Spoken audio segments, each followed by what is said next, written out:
प्यारे बच्चों, अब रन थ्रू एक्सरसाइज के क्वेश्चन नंबर 11 को डिस्कस कर लेते हैं, किस तरीके से इस क्वेश्चन को सॉल्व करेंगे। इसकी सोल्यूशन में सबसे पहले हम क्वेश्चन की रीडिंग कर लेते हैं। इसमें बोला गया find the measure of angle M. आपको एंगल एम की मेजरमेंट बतानी है, ओके।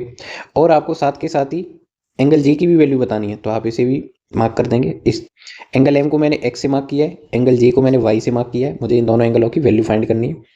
और मुझे गिवन ये है कि जे एम इज पैरेलल टू के एल। मुझे बोला गया है कि जो जे एम है वो के एल के क्या है, पैरेलल है। जे एम इज पैरेलल टू के एल। जब ये दोनों लाइनें पैरेलल है और लाइनों का सिर्फ वन पेयर ही पैरेलल है, that means it is a trapezium. ये क्या है, ट्रेपेजियम है। अब इसको सॉल्व करने के लिए मुझे क्या करना चाहिए, तो मुझे मालूम है कि जो लाइनें पैरेलल होती हैं उनके अंदर बने हुए कोई इंटीरियर एंगलों की जो ऐड होती है वो 180 डिग्री होती है। दैट मीन्स वाई का और एंगल के का जो है सम होगा वो कितना हो जाएगा, 180 डिग्री। तो मैं सबसे पहले राइट करूंगा आंसर की राइटिंग में, जे एम इज पैरेलल टू के एल।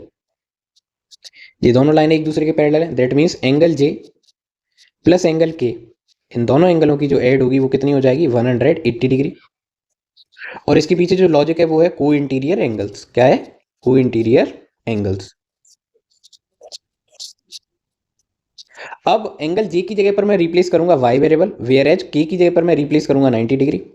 और फाइनली ये इक्वेशन मुझे इनेबल करेगी वाई वेरिएबल की वैल्यू फाइंड करने के लिए, और मैं 180 डिग्री से 90 डिग्री माइनस करके इजी वे में वाई वेरिएबल की वैल्यू को 90 डिग्री कैलकुलेट कर पाऊंगा, ओके।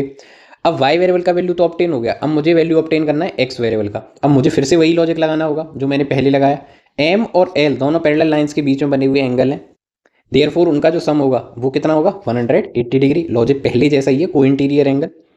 तो आप इसमें लिख सकते हैं angle M plus angle L is equal to 180 degree.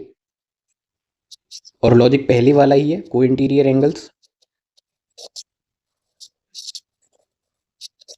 इसके बाद आप एंगल एम की वैल्यू ऑब्टेन करेंगे, सॉरी एंगल एम की वैल्यू आप रिप्लेस करेंगे एक्स से, वेयर एज एंगल एल की जगह पर आप वैल्यू रिप्लेस करेंगे 130 डिग्री। और आप ट्राई करेंगे एक्स वेरिएबल की वैल्यू फाइंड करना। जब आप एक्स वेरिएबल की वैल्यू फाइंड करेंगे या कोशिश करेंगे तो आप प्लस का साइड चेंज क्या करेंगे, माइनस। तब आप 180 डिग्री से 130 डिग्री को माइनस करेंगे और आपका जो आंसर है वो आंसर आ जाएगा 50 डिग्री। इस तरीके से आपने एक्स वेरिएबल की वैल्यू फाइंड करी, वाई वेरिएबल की वैल्यू फाइंड करी और आपका आंसर ऑब्टेन हुआ। आई थिंक आपको ये अच्छे से समझ में आ गया होगा।